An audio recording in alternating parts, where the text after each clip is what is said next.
not eating birthday cake. Huge fan of the podcast as a 27-year-old who works in a stereotypical white-collar suburban office. I thoroughly enjoy listening to your bi-weekly rants at my desk. Wonderful, man.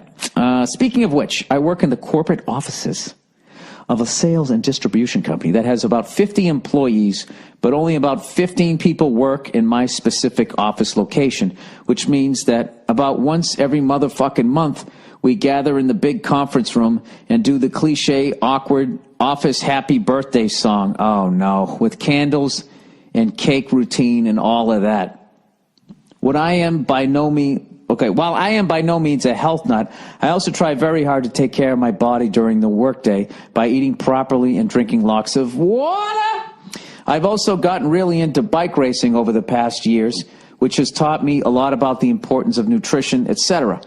So the thought of eating a giant piece of chocolate cake at 2:30 in the afternoon when my eyes are practically bleeding from staring at a computer screen all day would do nothing but make me feel like absolute shit, and I really have no interest. Very smart.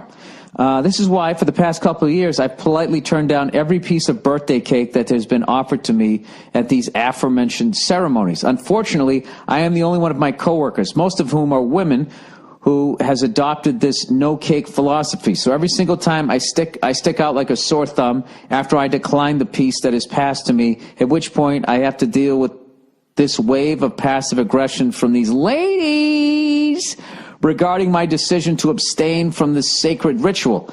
I also share a birthday with one of my coworkers, so I am spared some of the awkwardness that goes along with refusing cake on my own birthday, but still made out to be some kind of monster. Okay, Jesus, going on and on here. Well, I have no intention of succumbing to the peer pressure brought forth by my colleagues. This might be the best written fucking letter I've ever had on the podcast. Is it possible that I'm being rude by not sharing in the celebration? What's more is that even if I found out people did feel that I was being douchey by not eating cake, I still wouldn't give a shit what they think. Does this make me a sociopath? No, it doesn't. It makes you somebody who knows what he wants, and everybody else is, you just get, you know what, you need to just get a little space here. Couple of little verbal, you know how the great ones create space in all, football, hockey, basketball. You don't have to do that in baseball, but you know what I mean? The great ones create space, okay? So what you have to do is you have to tap into your greatness and you have to create space, okay? And just say, look, people, it's not that I'm not happy that it's your birthday. I just don't want to become a lard ass. I mean, I'm not being a dick here, but, a lot of you, I'm not going to say who, over the years, your slacks just keep getting bigger because you keep eating all this fucking cake. All right?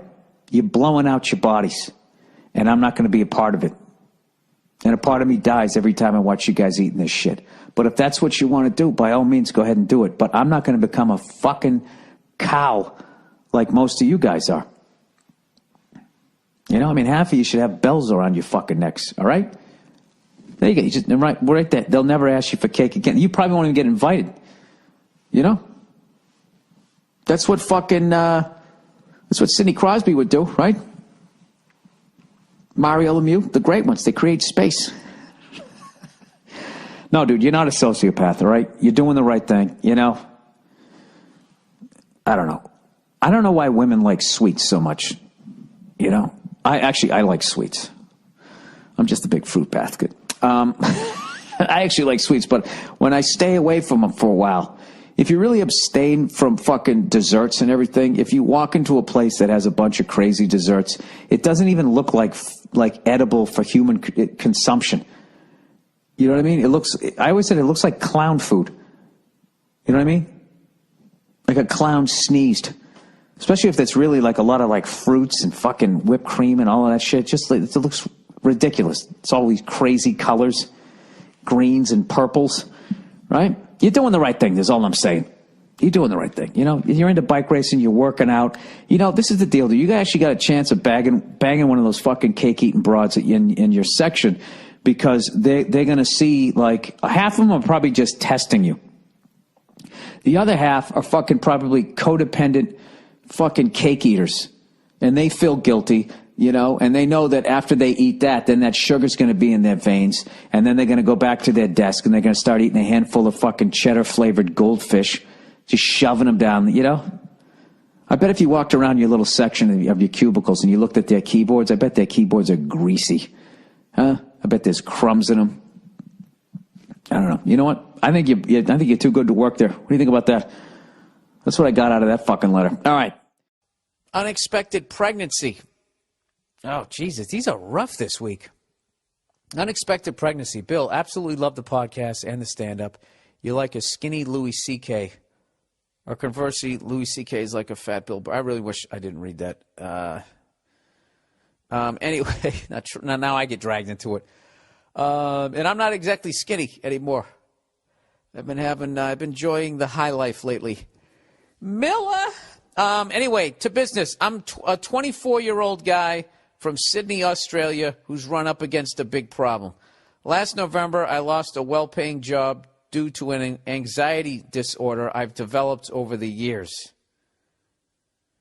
I've sought out treatment, been through therapy, had all sorts of diets and breathing exercises, and although recently it's been much more manageable, it unfortunately wasn't enough to hold on to my high-pressure job. You know what, dude? It was probably the job. Granted, I have no medical background whatsoever, but I really don't, you know, when you have to, like, eat a kumquat and start going just so you can fucking go to work. Hello? Oh, Nia, how are you? Sorry, just saw the door open. The lovely Nia, everybody. Oh, you're busy. Okay. I was letting you know that I was here. Oh, okay. All righty. Bye. I'll see you. Okay. Yeah, dude, when you have to fucking do shit like that just to go to work, it's probably the job.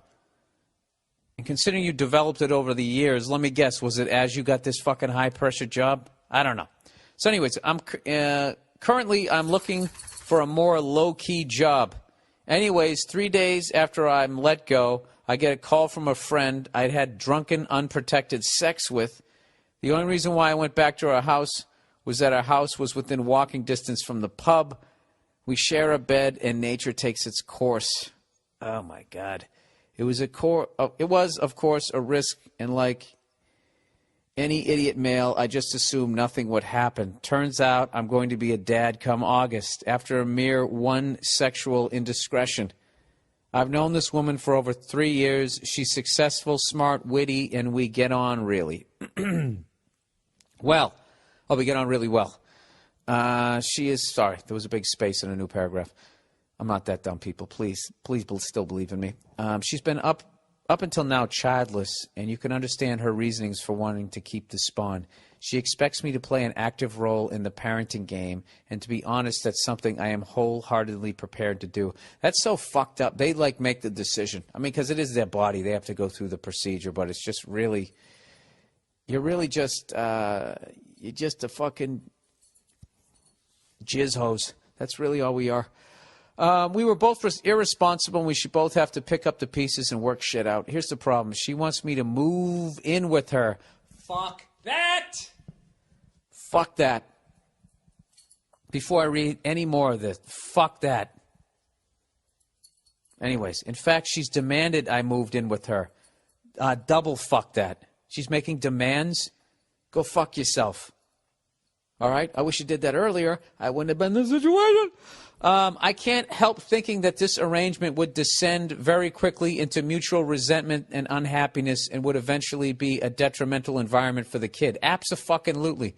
I've lived with friends in the past, and if a dirty kitchen can cause irritation, I don't know how a shitting, drooling, screaming baby will fly under the radar. I want to move somewhere close by so I can share the parenting duties, but I don't see how moving in is a better solution. She is also asking for financial support to the tune of half, which the shit I've spelt out above surely makes this impossible. She's tit deep in an already blossomed career, and I'm doing my best to stay away from the dole, or as Americans say, welfare. So I'm asking advice on two things. How do I How do I relay my moving in doubts to a hormonal pregnant woman without hurting her feelings or making her feel like she has to go at it alone? And how can I spell it out to her that I won't be able to be there for the baby financially in the way she wants? Jesus Christ, dude. What else? And how do you fucking jump to the moon? By the way, when she told me about the pregnancy and oh Jesus arrived fully formed in my mouth, go fuck yourself, cunt. You just have to have an adult conversation with her. Just be like, look, who's kidding who? We're not in love with one another. You're not my soulmate. I'm not your soulmate. But we're both adults, and we did this, so we have to take responsibility. Okay? I would still like to meet my soulmate, and I imagine you would too. And we're not going to be able to do that if we're basically pretending to be a couple, which we're not. We're not, okay? Just look at the baby like it's like a timeshare condo. Sorry. No, just tell you're not going to move in. I'm not moving in with you. I'm going to support you 100% with the baby, 100%. But I'm not moving in. And when she says, why? Just be like, because I'm not in love with you. We're not getting married. We screwed up, and now we're doing the right thing. But, yeah, I'm not moving in. And what's she going to do, grab you by the throat, make you move in? No, fuck this. And the fact that she's making these demands, she wants half of your money. Well, this is the deal, dude. You knocked a girl up, and now you got a kid coming, so you got to go make some money. All right? And you do have to support the kid. This is one of these fucked up things. If she's got a great career, why does she need half of your salary? You know what I mean? If you had a great career, she wouldn't even fucking work. Why don't you say this? All right, how about this? Why don't I be Mr. Mom? I'll stay home with the kid and you go out and work and you support me. I'll wear a fucking apron. Have at it, lady. Go put on your Nancy Reagan power suit and fucking have at it. Yeah, dude, look. What do you... I know, you got the double whammy here. I wouldn't do a double header here. Although the conversation might go in that direction, but I would definitely not tell her that I'm moving in with her. There's no fucking way. There's no way that that's happening. All right? There's no way that that's happening. Because I'm not in love with you. And let her hem, let her haw, let her cry, let her scream, let her throw shit, let her do whatever the fuck she wants to do. You're not moving in with her, sir. All right? Don't do it. Don't go to bed with a price on your head. No. Don't do it. Sorry, Beretta. Don't fucking do it. All right? And then as far as, like, supporting your kid, you got to do it. You got to give her the money. You can't have this kid is in an unbelievably unfortunate situation. You have to make the best of it. And you guys have to be friends. And that's another reason for not moving in. You know, what are you going to sleep in the same bed? Like you're married, like you love each other? I mean, you can't fucking do it. So, I don't know. But as far as the money thing, yeah, you got to go out and start making some money. And if you have to sleep on a fucking futon or whatever, believe me, that's going to be better than having, some 18-year-old kid someday who had a shit childhood because of you, and then you got to deal with that and then try and put the pieces together when you're on your fucking deathbed. You don't want to do that either. But as far as moving in, fuck that. Move close by. And that's it. It's not up for discussion. Okay? And she can make all the fucking demands she wants to. Demands. Fucking dope. She made a mistake too. What the fuck she'd making demands out of you for? Furthermore, why the fuck why you worried about it? All right? She can't force you to move in, so fuck her. All right? With a condom next time, sir. All right. Boyfriend doesn't want a dog. I don't even know how to say this. Hey, Billy. Is that a French word? B-E-T-E with the little hat on the first E. Now I got to look it up. You know what happens when I do this shit. All right. French to English translation. There we go. Oh, that means stupid. You fucking asshole. Hey, Billy Stupid. So anyways, here we go. Billy Bet. Billy Stupid. All right. I'm a long-time lady listener. I love your stand-up specials, and F is for Family is amazing. Thank you. Nice work. Thank you. Thanks again. I'm 29, and I just moved away from Seattle to San Antonio with my Air Force pilot boyfriend. Oh, all right. How does that one go? Off we go into the wild blue yonder. This is my first time living away from home, and he's gone a lot for work. I thought it would be a good idea for us to get a dog to keep me sane. I love animals and was a part-time dog walker in Seattle. My boyfriend, however, has never owned a pet in his life and isn't hot on the idea of having a dog. He's from Iowa, and he believes livestock shouldn't live indoors. Oh, Jesus. I've owned cats and dogs my entire life. In fact, I had to leave my 17-year-old cat behind in Seattle, and it broke my heart. Can you offer any persuasive words to help bring him around, or should I just drop it? Thanks for the laugh, and go fuck yourself. How do you bring him around? Well, you can do what my wife did, and you foster, air quote, a rescue dog. That's what happens. You foster a rescue dog, which means, yeah, just have it for the weekend. And as the bit went in my act, I went from there's no fucking way I'm keeping this dog, and in a 48-hour period went all the way to, oh my God, this thing's going to die someday. How am I emotionally going to be able to handle this? You could do that. This is what I would do. Either way, no matter how this works out, I would get a small dog. Okay? Small dogs, small problems. Okay? Small expenses, small shits to pick up as you're housebreaking the fucking thing. House training, whatever the fuck it is. It's not a horse, Bill. You don't ride the thing. How would you do this?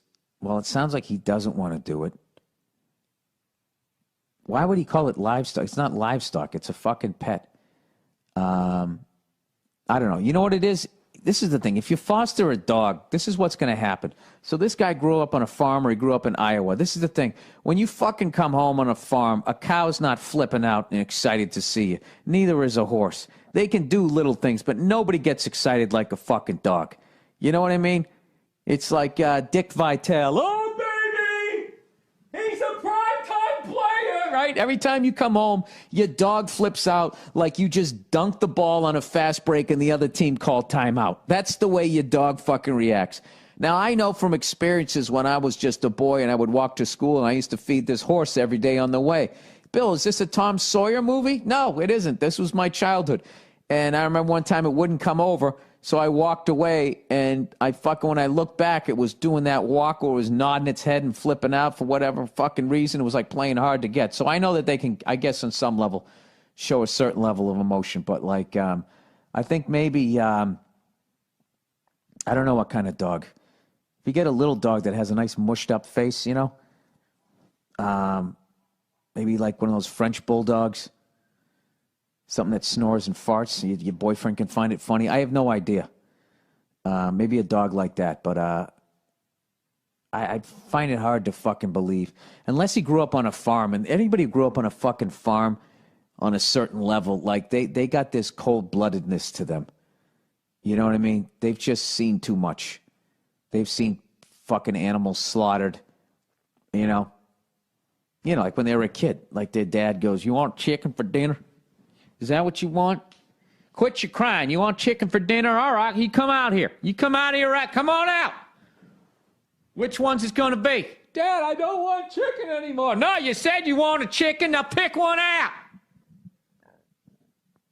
Boy, if you don't I'm going to fucking have you for dinner if you, all right, that one. Then he fucking just grabs it, puts it on the chopping block, and then hands that kid the fucking cleaver. Go on, do it. I said, do it! Right? They lived through that at like the age of 6. So they don't look at animals the way we do. And I got to be honest with you. I remember one time I saw this guy shoot a fucking cow because it was bullying the other fucking... It was shot a steer because it was bullying the other steer. They couldn't figure out why they'd come back, the next morning and like 2 or 3 cows looked like they fucking somebody tried to extrapolate some fucking information from them, right? Is that the right word? I don't know. That they got slapped around. You know, like they walked into a door and they couldn't figure, who the fuck's slapping the shit out of these steer? And it turned, they figured out which one it was, so they were like, all right, we got to kill this fucking thing, but here's the deal. We don't want the thing to be stressed before it's killed because that'll affect the taste of the meat. So what they do is they just sort of, they just sort of pen it in, and yeah, you know, how you doing? Doopy-doopy-doo. And then they just fucking take out a gun. Blam! They fucking kill it, right? And I was like, oh my God. So then the guy had like this tractor, and they tied up the back of its legs. They tied up its back legs, and then they just lifted it up off the ground. Then they gutted the fucking thing. All the blood's pouring out, all the fucking entrails, and I'm just sitting there going, oh my God, I'm never eating meat again. This is fucking horrific, right? And then once they fucking chop the head and the legs off, and they get the fur, the hide off, and they started chopping it up. I went from like, oh my God, I'm never eating meat again, to my mouth watering, going, holy fuck, look at all those steaks. And this guy was cutting them in like 4-inch fucking slabs, like Fred Flintstone fucking steaks. And it's just like, dude, you could literally eat yourself to death and not get a third of the way through that fucking cattle, or what, a steer, whatever the fuck it is. So I think the thing about it is if he grew up in Iowa, anywhere near a farm, that's how they look at animals. They look at it like, you know, this is a food source. And don't get too emotionally attached to it. Keep it outside. Do not give it a fucking name. And when it can't make you any more money, you give it the old fucking right there, Fred. So he might be a lost cause. You know what I mean? And as bad as that might be for you, I got to tell you, like, the fact that he can wall off those feelings like that is great if you ever have an intruder, because God help him when the intruder gets those farm hands around him. Fucking throwing bales of hay since he was 4 years, like a farm boy strength.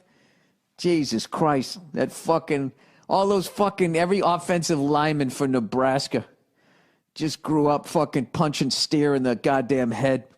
The fucking maniacs. So the fact that he grew up in Iowa, it might be a lost cause. So I would just say try fostering a dog and try to just get one that is cool and chills. But if your boyfriend's active, maybe you want something that's a little more athletic. But, like, you know, you can have a dog that just wants to chill while you watch the fucking game. I mean, that's the best. That's why I love my dog. My dog is fucking shredded. It makes me want to work out. But then also, you know, it is down to take a nap any fucking time you want. It's not like those sheep herding fucking lunatic dogs that have like ADD, and if you don't give it a project, it starts fucking eating the door, you know? But anyways, good luck with that shit. Boxing or porn? Jesus Christ, there's a fucking wide variety on this one. Dear Bill, I'm facing a dilemma in my life, and I was hoping to gain an outside opinion. I'm a 20-year-old male, and I've always had aspirations of becoming a professional boxer. However, I have a problem. I fear that I'm addicted to sex.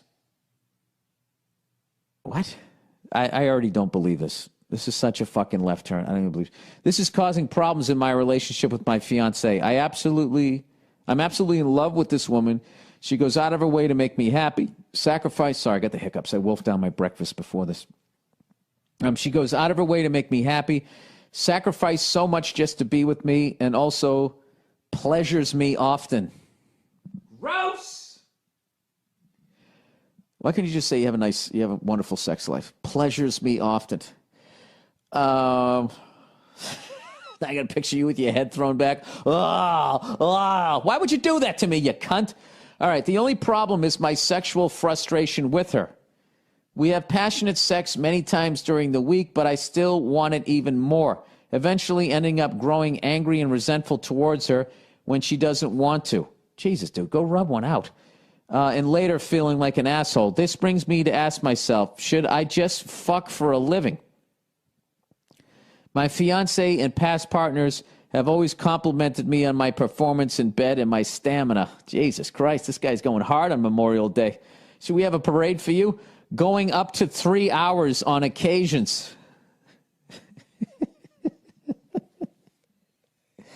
I love the sport of boxing, and I've always worked toward that, but this problem I have sometimes just makes me want to drop everything and go fuck the world.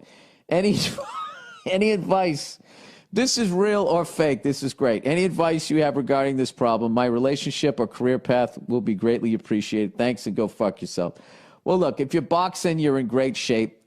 You know, I don't know if you got the porno dick or not, but you definitely got the stamina. But, dude, you don't want to go into that world. If you have other fucking options, you don't want to go into that world. And,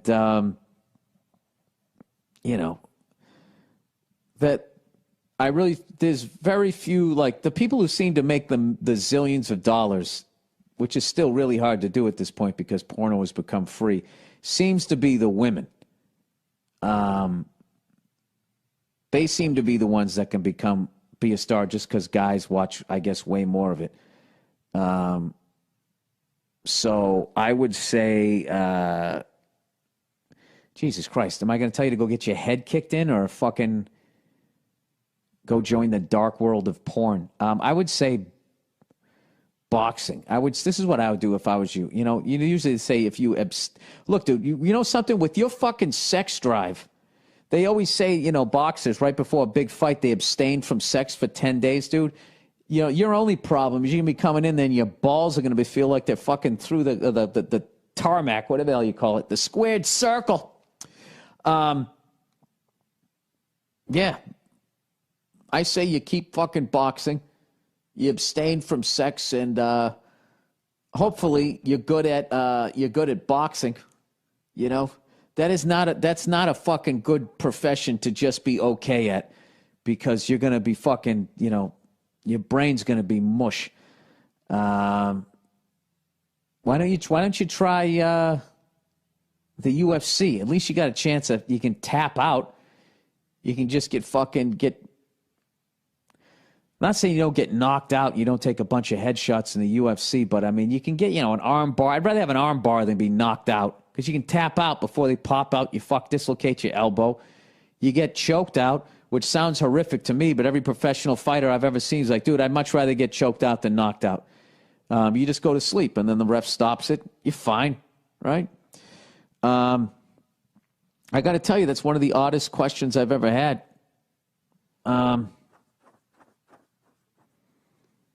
I don't know, dude. But God help you. If you become successful as a boxer, you're going to become famous, and God help your relationship then.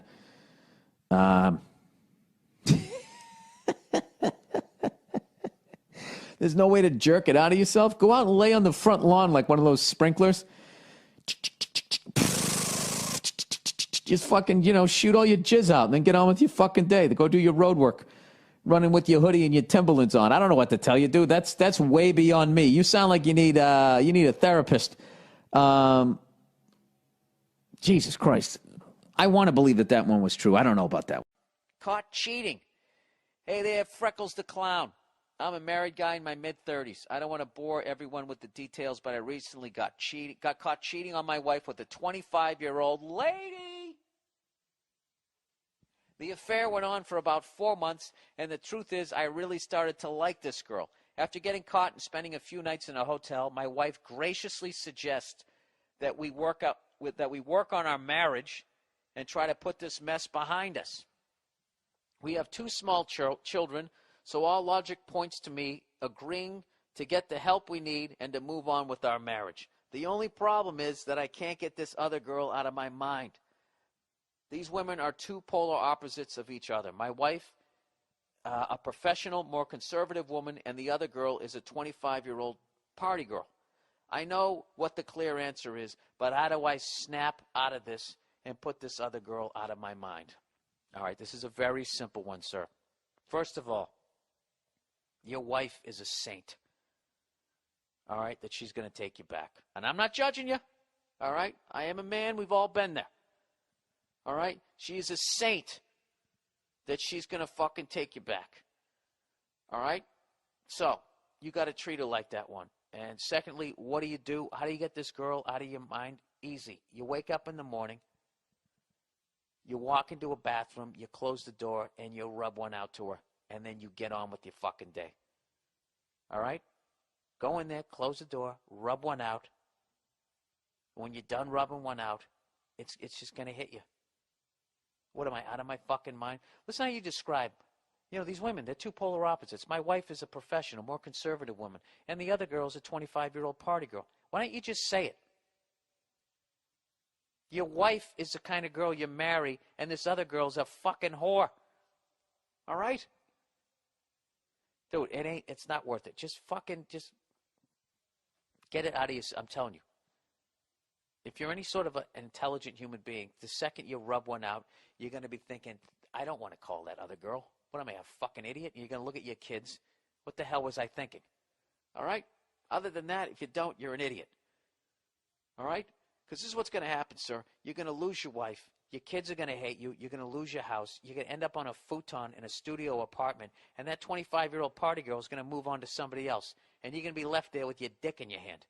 So, both scenarios, you end up with your dick in your hand. Would you like to do it in a 4-bedroom house or a fucking studio apartment with empty Chinese food containers all around as you cry yourself to sleep wondering what the fuck happened? Jesus. I gave him the lumber there, didn't I, huh? Those little Luchiks there. I gave him the fucking stick between the balls there. Open relations. Hi there, Billy Baldbags. What the fuck is up with open relationships these days? I'm a 37-year-old lady, unexpectedly widowed. I'm sorry to hear that. And after 8 years with my husband, I'm getting back out there in the dating world and have discovered a plethora of people who are in open or polyamorous relationships. I don't know what polyamorous means. All right. Open relationship means like, keep it clean. I don't want to know about it. Don't make sure it's nobody I know. Polyamorous. Amorous. Is a practice or desire for intimate relationships involving more than two people. Oh, so they have threesomes together.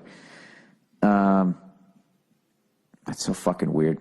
Does the couple, break down the game tape afterwards? I just felt like you licked her pussy a little bit better than mine. Do you make, halftime adjustments when you switch in positions? Open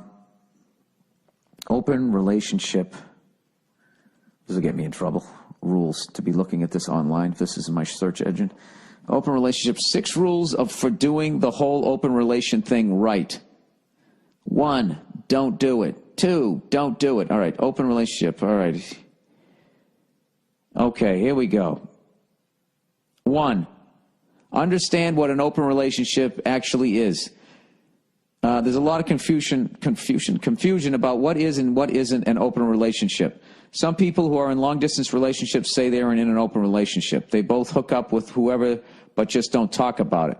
By the word open connotes honesty. All right, so they have to know about it. An open relationship acknowledges that couples can have their needs met by other people. If you're really okay with that, why keep it a secret? All right. It's actually a great point. If you are okay with it, it shouldn't bug you. What'd you do today, honey? Oh, I went down to Home Depot. I had some chick blow me on the way home, and I got a pizza. Oh, that's great. I taped Hunger Games, whatever the fuck they're called, Thunder Games. Make sure you're doing it right, doing it for the right reasons. Are you interested in an open relationship just because you want to be with other people? Or is it that you're interested in physical experiences with other people, but you want to stay committed to sharing your emotional and spiritual self with one person? This is where it gets complicated. Set some boundaries. No anal. Every person's guidelines are different, but there are always things to think about before you enter into an open relationship. Do you both need to be present in order for sex with other people to be okay? Can you be with one gender and not the other? Are certain sex acts off the table? These are all important things. That's like the early days of USC. All right, no more eye gouging. You can't do that thing where the other guy puts the finger in your ass and then you go, all right, I give. All right, that's actually a wrestling move, if you can believe it. Tell your other partners, anyone you hook up with outside your relationship deserves to know the deal. try say something like, I find you attractive, but you should know my partner and I are in an open relationship, so there's someone else in my life. That way they can be fully informed, okay? Keep it healthy. That's obvious. Have regular checkups. There you go. All right, so now that I'm a little more fucking educated. What the fuck did that just say? Oh, 60 turn-ons for better sex. I thought it was turn-ons for over 60. I think I am a little dyslexic. All right. So she says she's getting in there, and everybody, okay, so there's a bunch of, like, husbands and wives looking to hook up with her, or people who are saying that they're in open relationships. She goes, I've recently started dating a great guy who lives with the mother of his kids in a supposedly sexless domestic partnership. We have a great connection, and we enjoy each other's company, but he doesn't have a lot of extra chill time due to his family commitments. I have kids, too, the same age as his even. I keep telling him, let's all hang out together, but he is hesitant, which makes me question the openness of his open relationship. Or maybe he just wants to fuck you. Right? I keep telling him, let's hang out together. Okay. I should have walked away sooner, but he gives really good head. Jesus Christ. I'm not ready for anything too serious. I just wish he had more time to spend with me socially.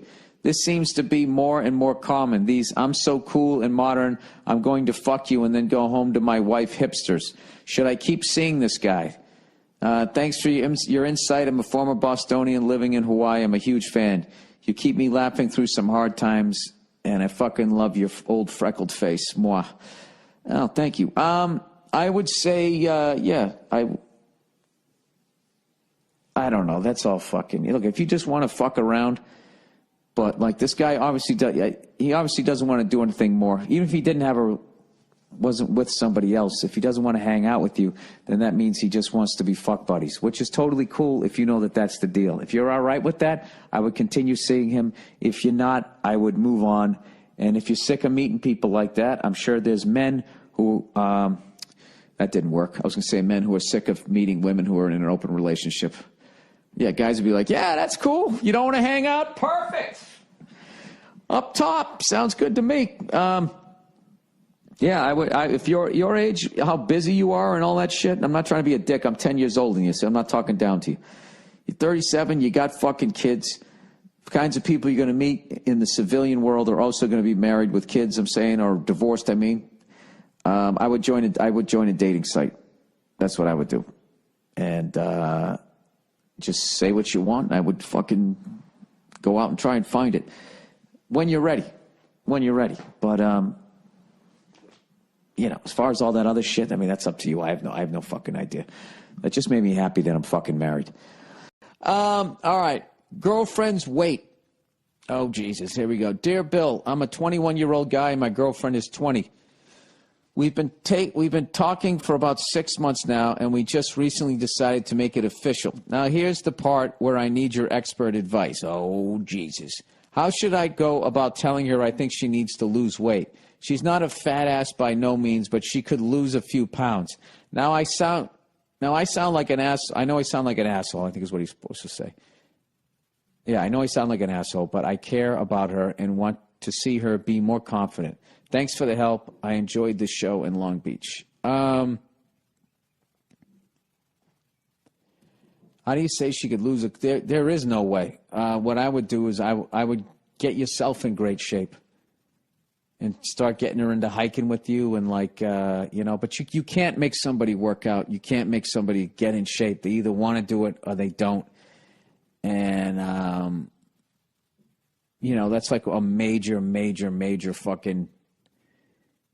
you telling a woman she needs to lose a few pounds is like that's the female equivalent of them saying to you, like, your dick could be a little bigger. It's devastating.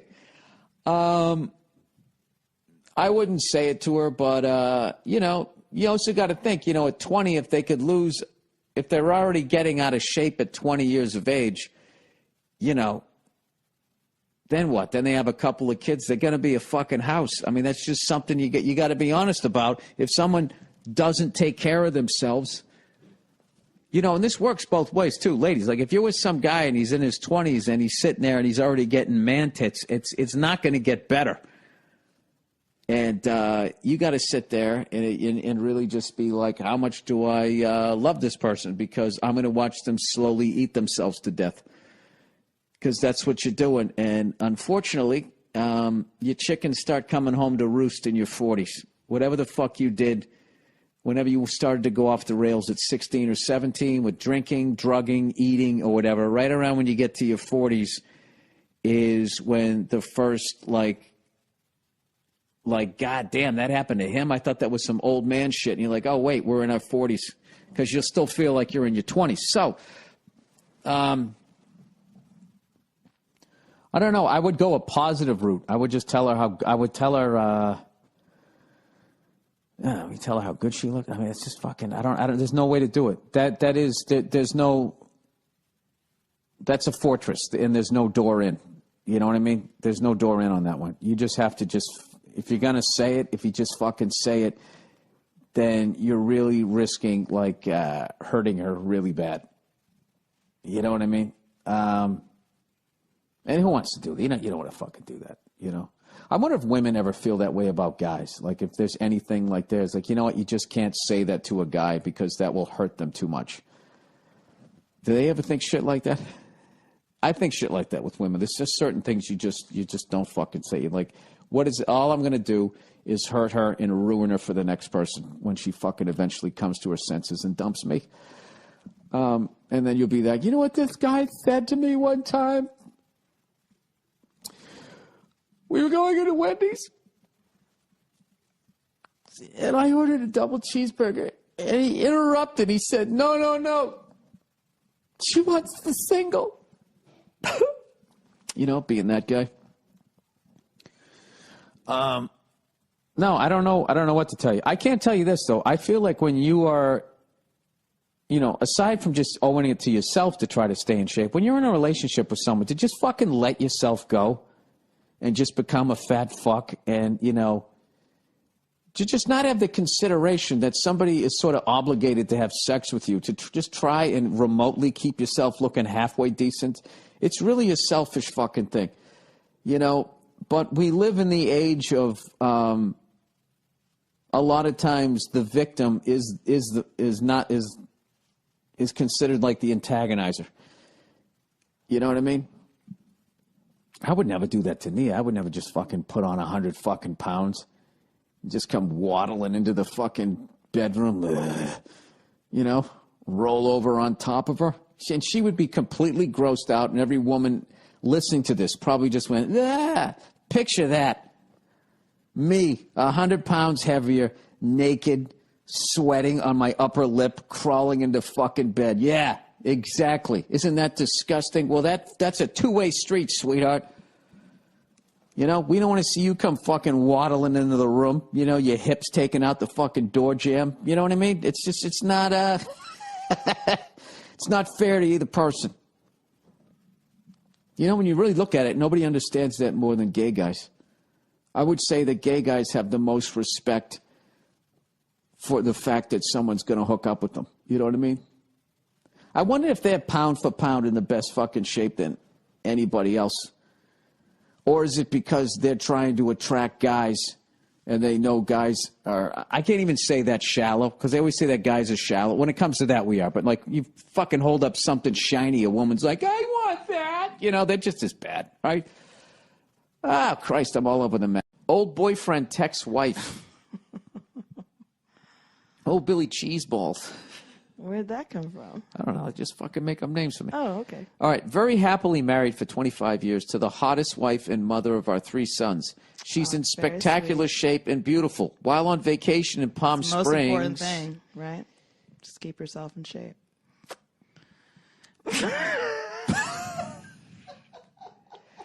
Yeah, we're visual animals. We're visual animals. I know. There's a reason why all those gay guys are walking around with six-packs, because they know what they're trying to attract. Yeah. Don't bring the gays into this. Do you think all those gay guys want to go to the gym that much? They have to. If they don't, that's the end of the dick train, and they know it. They know it. Oh, they know it. All right. So anyways, while on vacation in Palm Springs, I caught a glimpse of her phone screen and saw a text from PB. PB was asking how's the weather. So I asked her who PB is. After a little persuasion, she replied, it's Dave. Dave is a boyfriend from her high school years, and he is a former fiancé. This is awful. She promised it was nothing. I asked if they had seen each other. Why does she have him underneath a different name, though? Yeah. That's pretty suspect. When you have the person's name saved under an alias. PB. What does PB mean? Wait, is that Penis. Brilliant. Brilliant penis. She's dyslexic. Penis babe. Penis babe? Pussy banger. Maybe. I'm sure it's something between the two. It was of a them. capital P and then a lowercase b. I don't know why he did it. I don't know. If you guys have any suggestions what PB would stand for. God. I can Come only on, it's imagine fun. What's gonna come It's through what Twitter social now. media is all about. Jesus. He goes, she promised it was nothing. I asked if they had seen each other or slept together. She said no. I believe her. Okay. Oh, Jesus. It's a former fiancé. Does he mean now? I guess now. Or maybe I just want to believe her. She's otherwise a very honest person. Well, I sent Dave a text, and here's what I said. Oh, beautiful. I'm only going to say this once. You're nothing but a sleazy cocksucker. You've crossed the line of decency. Go fuck yourself. Or better yet, go choke to death on some poor somebody's dick. Wait, what? It's a homophobic. He was upset. You know? Okay.